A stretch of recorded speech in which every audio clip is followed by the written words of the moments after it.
बिस्मिल्लाहिर्रहमानिर्रहीम अस्सलाम वालेकुम and welcome to my YouTube channel. आज फर्स्ट ईयर कंप्यूटर साइंस का चैप्टर नंबर 9 जो कि एक्सेल से रिलेटेड है वो सारे का सारा आपको मैं करवाऊंगा। इससे पहले मैंने आपको चैप्टर नंबर 8 भी करवाया था डिटेल में। अगर किसी ने नहीं देखा तो वो नीचे डिस्क्रिप्शन में लिंक मिल जाएगा आपको, आप वहाँ से वो चैप्टर सारा कर सकते हैं। दूसरी बात है कि चैप्टर नंबर 8 और 9 में से पेपर में MCQs और शॉर्ट क्वेश्चन ही आते हैं, इसमें से लॉन्ग क्वेश्चन नहीं आता। इसलिए आपको मैं आज भी चैप्टर नंबर 9 के शॉर्ट क्वेश्चंस ही करवाऊंगा। पहले चैप्टर नंबर 8 के भी शॉर्ट क्वेश्चंस ही किए हैं। चैप्टर नंबर 9 शुरू करने से पहले मैं आपको कुछ एक्सेल की बेसिक्स करवा दूं जो कि आपको MCQs के हवाले से काफ़ी यूज़फुल होंगी। पहली बात है, एक्सेल को ओपन किस तरह से करते हैं। आप विंडो और R का बटन दबाएं, रन आ जाएगा। रन में एक्सेल लिख के ओके करें तो आपके पास एक्सेल की फाइल ओपन हो जाएगी। जैसे ही आपके पास एक्सेल की फाइल ओपन होती है तो इसकी जो टॉप पे अगर ये देखें आपको नज़र आ रहा है दिस इज़ बुक 1। तो ये जो बुक 1 लिखा हुआ है इसका मतलब है कि ये टाइटल बार है और जो कि इस फाइल का नेम शो कर रही है। बुक 1 इसका बाय डिफ़ॉल्ट नेम है। ये पेपर में MCQs काफ़ी दफ़ा आया हुआ है। उसके बाद नीचे अगर आप आ जाएँ तो यहाँ पर ये सारे के सारे ये मेन्यूज़ आपको नज़र आ रहे हैं। हर मेन्यू के नीचे आपको कुछ ऑप्शंस नज़र आती हैं। ये सारी की सारी इसको रिबन कहा जाता है।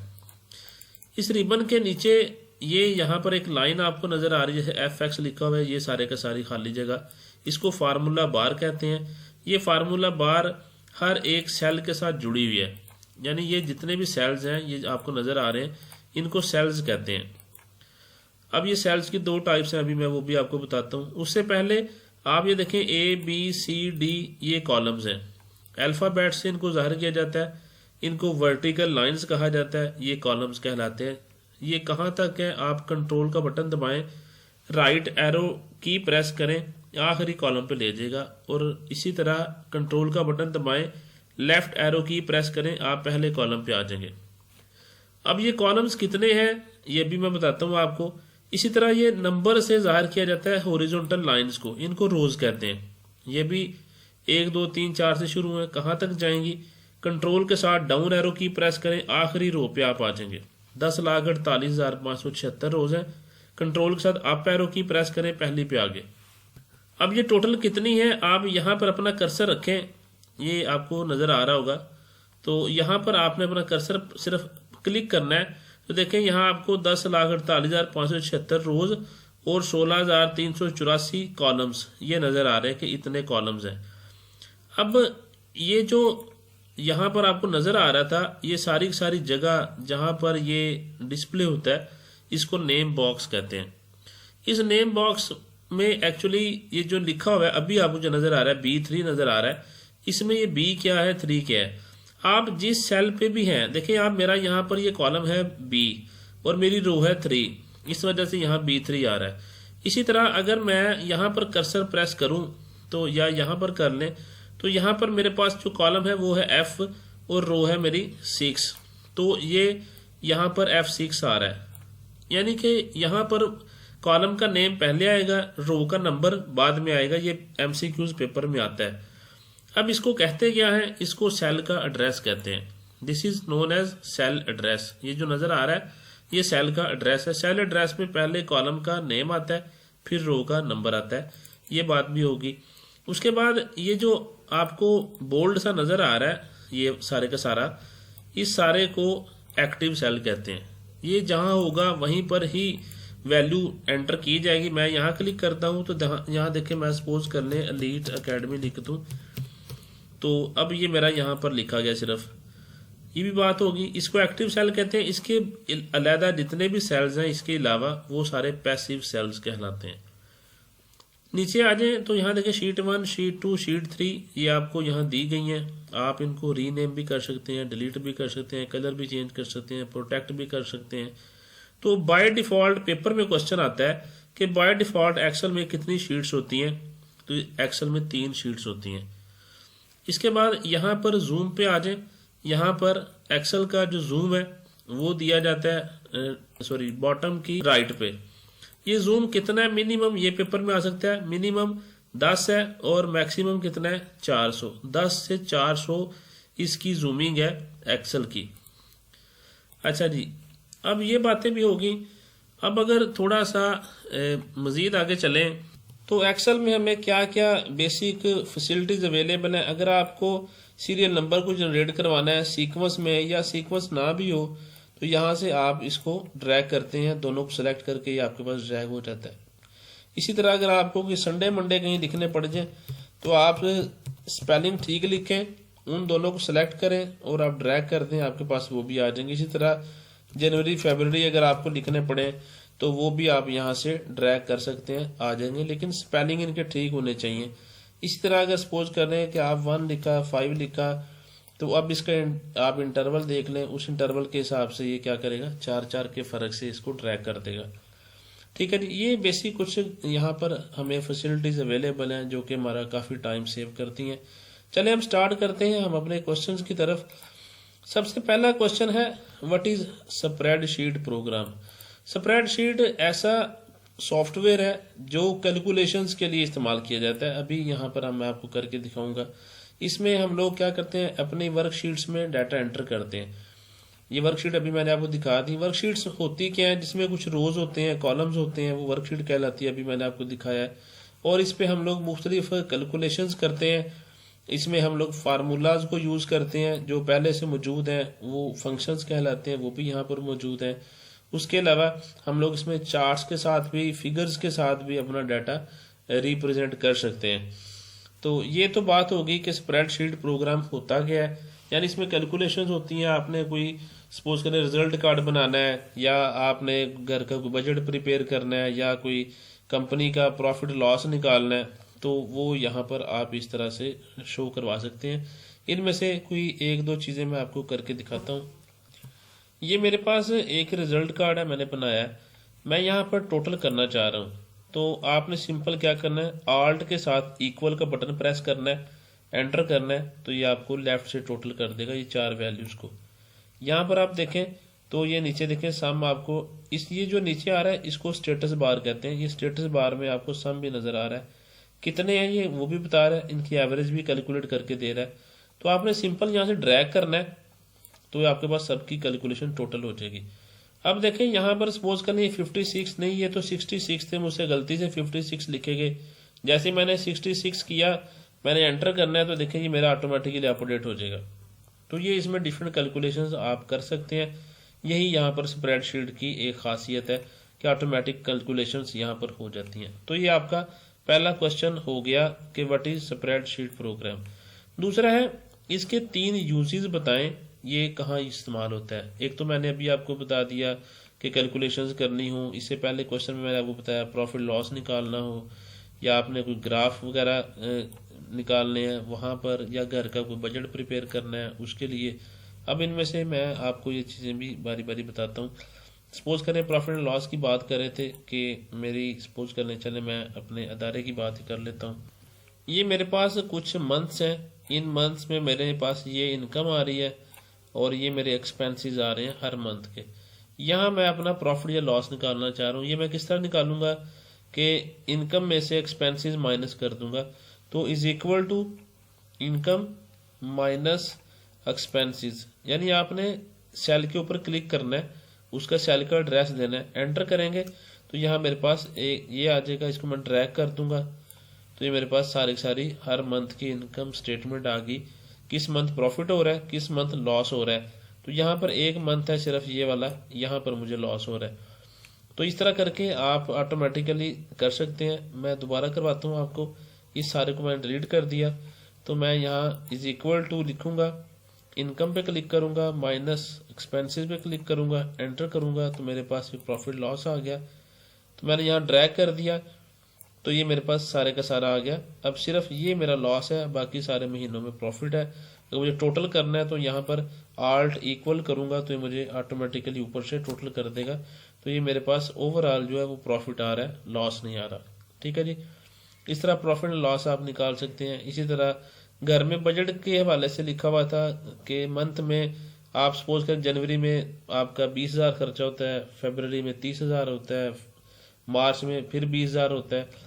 तो आपको एवरेज पता है कि भी मेरा 30,000 ऑलमोस्ट हर मंथ खर्चा हो रहा है, तो मेरे पास अगले महीनों में भी 30,000 हो तो मेरा निज़ाम घर का अच्छा चल सकता है। तो इस तरह करके आप यहाँ सारी कैलकुलेशंस 1 बाय 1 महीने लिख के और आगे खर्चे लिख के कर सकते हैं। आपको आइडिया हो जाएगा भी हर महीने मेरा कितना खर्चा होता है। तो ये यहाँ पर सिर्फ बातें थी। फिर इसी का अगर मैं यहाँ पर सपोज कर लें, ये जो इनकम स्टेटमेंट थी, मैं इसी को अगर ग्राफ की शक्ल में कन्वर्ट करना चाह रहा हूँ, तो मैं सिंपल क्या करूँगा, ये मैंने सारे के सारे यहाँ से लेके यहाँ डाटा सेलेक्ट कर लिया और यहाँ इंसर्ट में आके यहाँ मैं कॉलम चार्ट ले लेता हूँ। चलें, यहाँ से जैसे ही मैं सपोज करें ले लेता हूँ ये पहले वाला, जैसे मैंने एंटर किया देखें मेरे पास ये यहाँ पर एक चार्ट आ गया, ग्राफिकली यहाँ पर डाटा रिप्रेजेंट हो रहा है। ब्लू कलर इनकम को शो कर रहा है, रेड इन एक्सपेंसेस को और light green profit and loss को। तो यहाँ से ये आपके सामने सारा सारा नज़र आ गया। तो ये चीज़ें एक्सेल में आप ये सारा कुछ कर सकते हैं। तीसरा क्वेश्चन है लिस्ट 3 बेनिफिट्स ऑफ स्प्रेडशीट। 3 फायदे बताएं। एक तो पहली बात है कि कैलकुलेशन की स्पीड आपकी बहुत ज़्यादा बढ़ जाती है, अभी मैंने करके दिखाया। फिर डाटा मॉडिफाई खुद ब खुद हो जाता है। जैसे पहले क्वेश्चन में मैंने आपको रिजल्ट कार्ड में एक वैल्यू चेंज की तो अगली टोटल वैल्यू ऑटोमेटिकली चेंज होगी। उसके अलावा ये हमें क्या करता है, visually display numeric data as chart और ग्राफ। ये भी मैंने आपको करके दिखा दिया। तो स्प्रेडशीट के इसके अलावा भी और बहुत से बेनिफिट्स हैं। कुछ चीज़ें ऑटोमेटिक होती हैं, कैलकुलेशंस ऑटोमेटिक ये करता है, हमारा टाइम काफ़ी सेव कर लेता है। फिर हमें बहुत सा जो बर्डन है वो हमारा कम हो जाता है, हमारे काम में आसानी पैदा करता है। ये सारे के सारे इसके बेनिफिट्स हैं। चौथा सवाल है right 5 features of spreadsheet software. इसके 5 फीचर्स बताएं कि इसमें कौन कौन सी इसकी करैक्टरिस्टिक्स हैं। एक तो इसमें फार्मूलाज हैं जो हम जैसे मैंने अभी आपको सम का फार्मूला करके दिखाया, आगे चल के मैं इसके मुख्तलिफ तरीके बताऊंगा। फिर इसमें कुछ पहले से मौजूद फंक्शंस हैं, कुछ कमांड्स हैं जो हम यूज़ करते हैं। टेक्स्ट को हम मैनिपुलेट कर सकते हैं, यानी कि अपनी मर्जी से टेक्स्ट की कांट छांट कर सकते हैं। फिर इसको प्रिंट करके हम इसकी हार्ड कॉपी भी जनरेट कर सकते हैं। इसमें ये सारे सारे ऑप्शंस अवेलेबल हैं। नेक्स्ट क्वेश्चन है compare word processor and spreadsheet. Word processor में तो आप डॉक्यूमेंट्स बनाते हैं, उनको क्रिएट कर सकते हैं, एडिट कर सकते हैं, जबकि स्प्रेडशीट में आपके पास डिफरेंट कैलकुलेशंस की फैसिलिटी है। वर्ड प्रोसेसर में आप सिर्फ और सिर्फ डॉक्यूमेंट्स के अंदर कैलकुलेशंस नहीं कर सकते, उसके अलावा बाकी एक ब्लैंक पेज पे जो जो कुछ लिखना चाहें आप वहाँ लिख सकते हैं। जबकि स्प्रेडशीट में आप वर्कशीट्स भी ऐड कर सकते हैं, जबकि वर्ड जो प्रोसेसर है उसमें सिर्फ डाटा ही ऐड कर सकते हैं, उसमें इस तरह शीट्स ऐड करने का ऑप्शन अवेलेबल नहीं होता। नेक्स्ट क्वेश्चन है क्वेश्चन नंबर 6 है डिफाइन वर्कशीट। वर्कशीट होता क्या है? वर्कशीट देखें, जैसे मैं आपको जो दिखाया पहले वो एक वर्कशीट थी, ये सारी की सारी एक वर्कशीट है। इसमें ये शीट 1 है, शीट 2 है, शीट 3 है, ये सारी सारी वर्कशीट्स हैं। अगर इन सब को मैं कलेक्टिवली बात करूं उसको वर्क बुक कहते हैं। तो ये वर्कशीट्स हैं जिसमें हम लोग डाटा एंटर करते हैं। ये क्वेश्चन भी हो गया। आगे क्वेश्चन नंबर 7 है एक्सप्लेन हैश सिंबल इन कस्टम फॉर्मेट। कस्टम फॉर्मेट में हैश सिंबल क्या होता है इसको बताएं। हैश सिंबल देखें, ये मेरे पास एक्सेल का एक सेल है, मैं यहाँ पर कुछ वैल्यूज लिखना चाह रहा हूँ। सपोज कर लें कि मैं लिखना चाह रहा हूँ 100, ये मैं इतना कुछ लिखना चाह रहा हूँ। जैसे ही मैंने एंटर किया देखिए यहाँ आ गया 1E+12। आपको नहीं पता ये क्या है, लेकिन अगर आप यहाँ पर फार्मूला बार में देखें तो वो सारा नंबर आपको सही शो हो रहा है जो वैल्यू यहाँ एंटर की है। अब अगर मैं इसको चेंज करवाना चाह रहा हूँ तो मैं क्या करूँगा, ये नंबर का ग्रुप है, इसमें यहाँ पर देखें जनरल नज़र आ रहा है, यहाँ क्लिक करें, आप यहाँ मोर नंबर फॉर्मेट में आ जाएं। जैसे ही यहाँ आते हैं यहाँ कस्टम में आ जाएं। कस्टम में करके देखें ये इस जनरल को अगर मैं ख़त्म करके यहाँ पर इतने ज़ीरोज़ लगा दूँ तो ये मेरा नंबर यहाँ पर उतने ज़ीरोज़ में डिस्प्ले हो जाएगा। ये देखिए आपके पास समझ आ गई। अगर मैं ये चाह रहा हूँ, जैसे यहाँ पर क्वेश्चन है हमारा कि हैश क्या करता है कस्टम में, तो यहाँ पर मैं कस्टम में जाके यहाँ देखें नीचे आपके पास ही डिफरेंट हैश की फॉर्म्स नज़र आ रही हैं। मैं यहाँ पर 00 ख़त्म कर देता हूँ और मैं यहाँ पर ये चाह रहा हूँ कि जो मेरा नंबर है वो कुछ जैसे कोमास स्टाइल में आता है उस तरह से आ जाए। तो मैं ये क्लिक कर लेता हूँ। लेट्स से इसमें देखिए हैश के बाद कोमा, फिर डबल हैश, फिर 0। इसी तरह ये हैश फिर कोमा डबल हैश 0.00 यानी डेसिमल में अगर वैल्यू लेके आनी है तो वो ये हो जाएगा। मैं इसको पहले वाले को भी दिखाता हूँ, दूसरे को भी। यहाँ जाके मैंने ओके किया तो यहाँ देखें मेरा वो कोमा स्टाइल में 3 के बाद कोमा आना शुरू हो गया। एक तो ये बात होगी। अगर मैंने सपोज करें यहाँ कोई नंबर लिखा था 789.67854328 तो देखें इसने क्या कर दिया 790 ऑटोमेटिकली राउंड कर दिया। अगर मुझे ये यहाँ पर सारे का सारा शो करवाना है तो मैं यहाँ मोर नंबर फॉर्मेट में आके यहाँ से कस्टम में आके और यहाँ से मैं ये डेसिमल वाला ले लेता हूँ। इसको क्लिक करके ओके करता हूँ तो यहाँ देखिए अब मेरा ये डेसिमल में राउंड करके उसने शो कर दिया। तो ये चीज़ें हैं कि हैश क्या करता है, ये सिर्फ और सिर्फ आपके नंबर ऑफ डिजिट्स जो कि आपने डेसिमल साइड पे या उससे पहले शो करवाने हैं वो बताता है। इसमें जो इनसिग्निफिकेंट जीरोज हैं वो शो नहीं होते अगर जो आपका नंबर है वो कुछ स्पेसिफाइड डिजिट से कम है। तो वो इनसिग्निफिकेंट जीरोज यानी कि जीरोज अशारिया के बाद जो जीरोज होंगे एंड पे उनको ये डिस्प्ले नहीं करेगा। तो ये 7 क्वेश्चंस हो गए। 8वां सवाल है व्हाट इज सेल। सेल क्या होता है ये मैंने आपको पहले बता दिया हुआ है। एक्टिव सेल भी बताया, पैसिव सेल भी बताया। जहां पर एक रो और कॉलम आके मिलते हैं उसके इंटरसेक्शन को सेल कहते हैं। ठीक है, इस सेल में आप टेक्स्ट लिख सकते हैं, नंबर लिख सकते हैं, फार्मूला लिख सकते हैं, जो कुछ भी लिखना चाहें वो इसी सेल में ही आप एंटर कर सकते हैं। तो ये सेल अगर एडिट करना हो तो किस तरह करते हैं। सपोज कर लें जैन लिखा हुआ था, मुझे यहाँ जनवरी पूरा लिखना है तो मैं इसको डबल क्लिक करूंगा।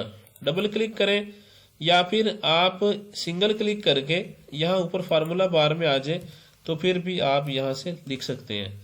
सेल को एडिट करने के लिए आपने F2 प्रेस करना है। सपोज करें ये मार्च मैंने पूरा लिखना है, मैं F2 प्रेस करूंगा।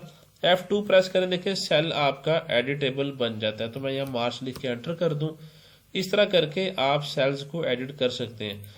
उसके बाद नेक्स्ट क्वेश्चन है difference between worksheet and workbook. ये भी मैंने आपको बताया थोड़ी देर पहले कि वर्कशीट एक शीट है जहां पर हम लोग डाटा एंटर करते हैं। इसमें रोज है, कॉलम्स हैं, कितनी कितनी तादाद है ये मैंने आपको पहले बता दी।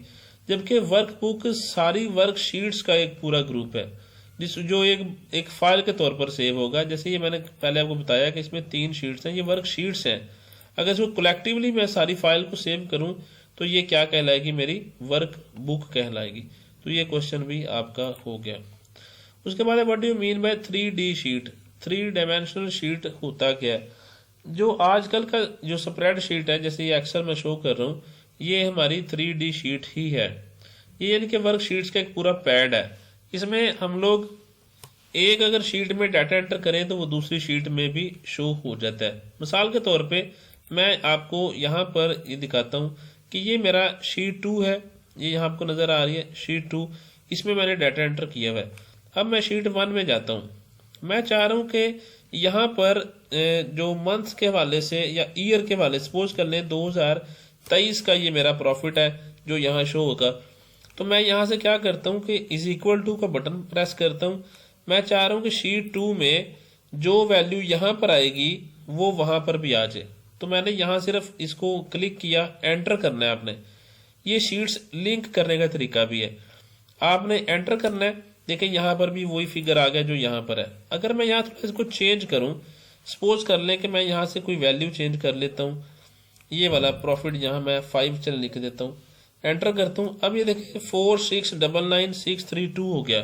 तो देखते हैं क्या वहां पर भी हुआ है। तो मैं शीट 1 में गया, देखें 4699632 हो गया। इस तरह करके आप शीट्स को इंटरलिंक कर सकते हैं। इसी तरह ये 3 डायमेंशनल जो स्प्रेड शीट है उसमें ये फैसिलिटी अवेलेबल है कि आप ये काम कर सकते हैं। नेक्स्ट क्वेश्चन है how are rows columns identified in Excel. ये मैंने आपको बता दिया, रोज को नंबर से करते हैं, कॉलम्स को लेटर से करते हैं ABC के।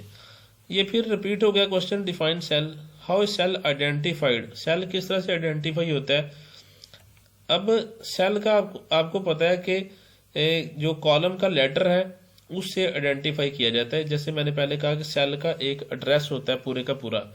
उस सेल में पहले कॉलम आता है, उसके बाद रो का नंबर आता है। जैसे यहाँ पर एग्जांपल A5 लिखी हुई है, इसका मतलब है कि A कॉलम है और 5th रो है। ये पहले शुरू में आपको मैंने बता दिया। आगे दो स्टेट्स हैं, ये भी बताएं, एक्टिव और पैसिव, ये आपको मैं पहले बता चुका हूँ। एक्टिव सेल कौन सा होता है, पैसिव कौन सा, एक्टिव वो है जिसमें हम लोग डाटा एंटर करते हैं, वो एक्टिव सेल है जो कि बोल्ड होता है और एक रेक्टेंगल की शक्ल का इस तरह करके, उसको एक्टिव सेल कहते हैं। जबकि इसके अलावा जितने भी सेल्स हैं वो सारे पैसिव सेल्स कहलाते हैं। तो ये 15वां सवाल भी हो गया। 16वां, can you enter data in passive, passive में डाटा एंटर नहीं कर सकती, पहले बात होगी। आगे दो मेथड्स हैं डाटा एंटर करने के, अभी मैंने बता दिए कि आप या तो सेल को डबल क्लिक कर लें या फिर सेल पे क्लिक करके ऊपर फार्मूला बार में जाके लिख लें। तो ये दो तरीके ये भी अभी मैंने आपको बताए हैं। 18वां सवाल है, right 3 types of contents that can be entered. अच्छा, किस किस तरह का डाटा आप एंटर कर सकते हैं, ये भी पहले बात हो चुकी है कि न्यूमेरिक कर सकते हैं, अल्फाबेट्स ABC कर सकते हैं, या वहाँ उसमें कोई आप फार्मूला ऐड कर सकते हैं। यही एक्सेल में चीज़ें आप कर सकते हैं। एक सेल की बात हो रही है। सेल एड्रेस क्या है, ये भी पहले हो गया। जैसे हमने कहा कि सेल किस तरह आइडेंटिफाई होते हैं, वो सेल एड्रेस है। जैसे उसमें मैंने आपको A5 कहा, यानी कि A कॉलम हो जाएगा और 5th रो हो जाएगी, A5 इस तरह करके लिखा जाएगा। ये भी शुरू में मैंने आपको बता दिया सेल एड्रेस क्या होता है। ये लोकेशन बताता है कि सेल की, कि सेल एक्चुअली कहाँ पर है। इसमें कॉलम का लेटर पहले आ गया और रो का नंबर बाद में आ जाएगा। नेक्स्ट है सेल की रेंज। सेल की रेंज क्या होती है, दो या दो से ज़्यादा सेल्स को जब आप सेलेक्ट करते हैं, मिसाल के तौर पे मैं यहाँ पर इस रिजल्ट कार्ड में आ जाता हूँ। ये मैं यहाँ पर टोटल करना चाह रहा हूँ कि भी टोटल मेरे कहाँ से कहाँ तक करे। तो मैं इज इक्वल टू यहाँ सपोज करने सम करके ब्रैकेट ओपन करता हूँ। मैं चाह रहा हूँ कि ये दो, सिर्फ 2 या 3 कर लें ये। अब अगर इसकी बात करें तो ये है J और यहाँ पर 9, J9, फिर ये K9 और L9। तो देखिए J9 से लेके L9 तक मुझे ये शो करे, इसी को सारे को रेंज कहते हैं। और ये क्या आपके 2 डॉट्स यानी कॉलम्स के साथ आपको ये अलहदा करता है कि यहाँ से यहाँ तक, J9 से L9 तक सारे का सारा एक सीक्वेंस में एंटर करें। तो मुझे यहाँ पर उसने जमा कर दिया, 244 आ गया। तो इसी को सेल की रेंज कहा जाता है। 20 क्वेश्चन हो गए। 21 में भी आ जाए, what is use of formula bar. Formula बार मैं आपको पहले बता चुका हूँ कि ये फार्मूला बार है, हर सेल के साथ ही जुड़ी हुई है। आप किसी सेल में भी डाटा एंटर करेंगे, यहाँ ऑटोमेटिकली लिखा जाएगा, इसी को फार्मूला बार कहते हैं। उसके अलावा जो आपने फार्मूला लिखा, सपोज करें मैंने यहाँ सम का लिखा था, तो वो भी देखिए उसने यहाँ पर शो कर दिया, तो फार्मूला भी शो करता है। उसके अलावा जो वैल्यूज हैं, जो सेल के अंदर कंटेंट्स हैं, वो सारे के सारे ये यहाँ डिस्प्ले करता है। उसके अलावा अगर आपको इसमें कुछ लिखना हो तो डायरेक्ट वहां से जाके आप फार्मूला बार से लिख सकते हैं। नेक्स्ट क्वेश्चन है, what is merge and center option in Excel. Merge और सेंटर ऑप्शन क्या है। सपोज कर लें ये मैंने रिजल्ट कार्ड बनाया और मैं चाह रहा हूँ कि ये जो रिजल्ट कार्ड है मैं यहाँ लिखना चाह रहा हूँ for the year 2024 let's say. अब मैं चाह रहा हूँ ये सारे का सारा जितना मेरा डाटा उसके सेंटर में आ जाए। तो मैंने यहाँ से इसको सिलेक्ट किया, जहाँ जहाँ जिस डाटा के सेंटर में करना है। ये ऊपर एक ऑप्शन है मर्ज एंड सेंटर, मैंने यहाँ क्लिक करना है। देखिए मर्ज भी कर देगा सेल्स को और सेंटर में भी कर देगा। थोड़ा साइज बढ़ा लें, यहाँ से कलर भी कर लें इसको, चलो ये कर लें। ये मर्ज एंड सेंटर ऑप्शन है, ये आपको अब समझ आ गई कि ये क्या करता है। सेल्स को मर्ज करता है और फिर उसको सेंटर में भी कर देता है, यही सारे डाटा के। 23वां सवाल है, how do the number formats effect the value of A number. Number format जहां से वो कस्टम में जाके हैश का मैंने आपको बताया था, वहीं से नंबर फॉर्मेट आएगा। ये क्या करता है कि आपको बताता है कि आपने नंबर को अपीयर किस तरह करवाना है। ये उसकी एक्चुअल वैल्यू चेंज नहीं करता। मिसाल के तौर पे आपने अगर किसी सेल में कुछ डेसिमल्स प्लेसेस लिखी हैं, सपोज कर लीजिए सेल है, मैंने यहाँ लिखा 2.56789, एंटर करें। तो अब यहाँ पर देखें इसने क्या किया, सिर्फ 2.6 शो कर दिया। मैंने जब सेल का साइज बढ़ाया तो इसने मुझे सारे का सारा शो कर दिया हुआ है। अब मैं यहाँ से जाके इसके नंबर फॉर्मेट में जाके यहाँ से मैं कस्टम में जाके और ये 2 डेसिमल वाला कर देता हूँ। सिर्फ देखिए ओके करें तो अब देखिए इसने 2 डेसिमल तक मुझे शो करवाया, लेकिन एक्चुअल वैल्यू यहाँ पर देखें फार्मूला बार में पूरी की पूरी आ रही है। तो ये सिर्फ और सिर्फ नंबर फॉर्मेट की वजह से है कि आप नंबर फॉर्मेट में जितने डेसिमल्स चाहें वो शो करवा सकते हैं। हाँ, यहाँ से देखिए ये दो बटन है, इंक्रीज डेसिमल, डिक्रीज डेसिमल। यहाँ से मैं इंक्रीज करूँ तो देखिए इंक्रीज हो रहे हैं, डिक्रीज करना चाहूँ तो डिक्रीज भी हो जाते हैं। नेक्स्ट क्वेश्चन है what is relative reference in a worksheet. Worksheet में रिलेटिव रेफरेंसिंग क्या होती है। अच्छा, रिलेटिव रेफरेंसिंग देखें, मैं सपोज करें ये मेरे पास एक रिजल्ट कार्ड है, मैं यहाँ से इसकी वैल्यूज यहाँ से इसको सारे को कॉपी करता हूँ।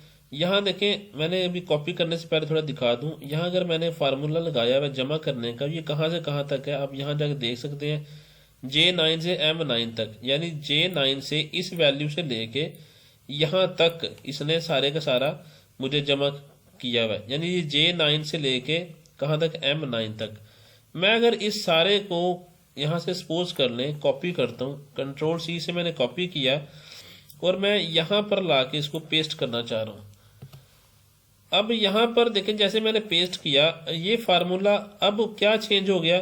अब आप देखें तो यहाँ पर आपको नजर आ रहा होगा कि ये E17 से लेके और H17 तक ये हो गया, यानी इसने ऑटोमेटिकली, पहले वहां फार्मूला था कि पिछली 4 सेल्स की वैल्यू को जमा कर दे, तो जहां भी मैंने इसको पेस्ट करना है इसने पिछली 4 वैल्यूज को यहाँ ऑटोमेटिकली जमा कर देना है। This is known as relative referencing, कि इसमें जब आप फार्मूला को कॉपी करते हैं एक सेल से दूसरे में तो ऑटोमेटिकली ये उसके एड्रेसेस भी चेंज कर देता है।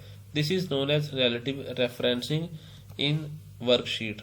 ये क्वेश्चन भी आपका 24वां भी हो गया। आगे है एब्सोल्यूट रेफरेंसिंग क्या होती है। ये इसके उल्ट है, यानी कि जब एक फार्मूला को हम कॉपी करेंगे और कहीं और पेस्ट करेंगे तो वो उसका जो रेफरेंस है उसको जो चेंज नहीं करेगा। मैं करके दिखाता हूँ आपको। इसके साथ एक डॉलर का साइन भी आ जाता है और पेपर में क्वेश्चन आता है कि डॉलर का साइन कहाँ पर आता है, कॉलम के लेटर से पहले और रो के नंबर से पहले डॉलर का साइन आ जाता है। मैं करके दिखाता हूँ। सपोज कर लें मुझे यहाँ परसेंटेज कैलकुलेट करनी है। परसेंटेज के लिए मैं क्या करता हूँ, is equal to obtained marks divided by total. Suppose कर ले मैं खुद से लिख देता हूँ कि 4 सब्जेक्ट हैं तो ये 400 मल्टीप्लाई 100 एंटर करें, यानी obtained over total multiply 100 enter किया, ये आपके पास परसेंटेज आ गई 85.75। ये सारी मैंने ड्रैग कर दिया, सबकी परसेंटेज आ गई। अगर मैं ये करूं, मैं इसको डिलीट कर देता हूं, मैं कहता हूं is equal to obtained marks divided by, अब किसी सेल के एड्रेस से डिवाइड करने लगा हूं। ये मैंने यहाँ लिखा है टोटल 400, मैंने यहाँ क्लिक किया, अब देखिए N9 ओवर M17 आ गया, मल्टीप्लाई 100 कर दूं, एंटर करूं, अब भी देखें परसेंटेज वही आई है, लेकिन अब ड्रैग करें, ड्रैग करने से ये वैल्यूज नहीं आई। क्यों? क्योंकि अगर तो सेल एब्सोल्यूट रेफरेंसिंग अब हम यहाँ पर इस्तेमाल करने लगे हैं, इसमें क्या होगा, जैसे पहले मैंने कहा कि एक सेल का जो एड्रेस है वो दूसरों पे अप्लाई नहीं होता। फिर उसको अप्लाई करने के लिए हम क्या करते हैं, मैं इसमें जाके यहाँ पर देखें कॉलम से पहले भी आपने डॉलर का साइन लगा देना है, मैंने यहाँ डॉलर का साइन लगा दिया, और इसी तरह रो से पहले भी डॉलर का साइन लगा देना है। डॉलर का साइन लगा के एंटर करना है। ये देखें अब 85.75 आ गया। अब ड्रैग करें जरा, अब ड्रैग करेंगे तो सब की परसेंटेज आ जाएगी, चाहे आपने किसी भी सेल एड्रेस से इसके साथ कनेक्ट करवाया हुआ है। तो ये होती है आपकी एब्सोल्यूट रेफरेंसिंग। तो इसमें कॉलम से पहले आपको डॉलर का साइन लगाना पड़ता है। 25 क्वेश्चंस हो गए हैं। नेक्स्ट क्वेश्चन है what is difference between relative and absolute reference. ये दोनों अभी मैंने आपको पहले बता दिए हैं, इन दोनों को आप ऊपर से देख के यहाँ से याद करके यहाँ लिख लें, तो यही रिलेटिव और एब्सोल्यूट का डिफरेंस है। तो आज की वीडियो यहाँ तक ही कर लें, बाकी जो रिमेनिंग 25-26 क्वेश्चन है वो दूसरी वीडियो में करवा दूंगा, वीडियो लेंथी हो रही है। Thanks for watching, please subscribe the channel. अगर आपको किसी भी सब्जेक्ट के हवाले से या इसमें भी कोई किसी किस्म का कोई क्वेश्चन है तो आप नीचे कमेंट करके पूछ सकते हैं। Thank you so much.